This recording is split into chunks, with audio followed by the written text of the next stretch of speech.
అప్పుడు ఇలా చూశాను, దానికంటే ఇంకా యంగ్గా ఉన్నారు. నాదంతా వెంట్రులంతా ఊడిపోయింది, అంత అంత యంగ్గా స్కిన్ టోను, ఫిజిక్స్. నాకు ఆశ్చర్యమైంది, ఏం సార్ ఇది, ఏం రహస్యం, ఏంటి ఇలాగ ఉన్నారు చెప్పండి సార్ అంటే, సార్ ఏముంది రజనీ గారు, రెగ్యులర్ ఎక్సర్సైజ్, స్విమ్మింగు అండ్ కొద్దిగా డయట్ అండ్ 6:30 దానిపైన వచ్చి మేము డిన్నర్, అంతే, దాంట్లో అయిపోయాలి, ఫినిష్ అయిపోవాలి.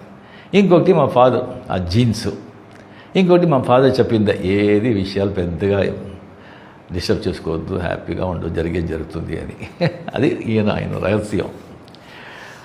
దాని తర్వాత దీంట్లో వచ్చి ఒక 17 days ఇన్ థాయిలాండ్లో వచ్చి ఆయనతో కలిపి కంటిన్యూస్గా వచ్చి పని చేసే ఒక అవకాశం దొరికింది. నాగార్జున గారు నా లైఫ్లో మర్చిపోను, నా మైస్లో మర్చిపోను. మీతో మాట్లాడింది, మీ సలహాలు, మీ ఆ నాలెడ్జ్ అంతా. You are a gentleman sir, you are a gentleman, not only handsome, you are a gentleman.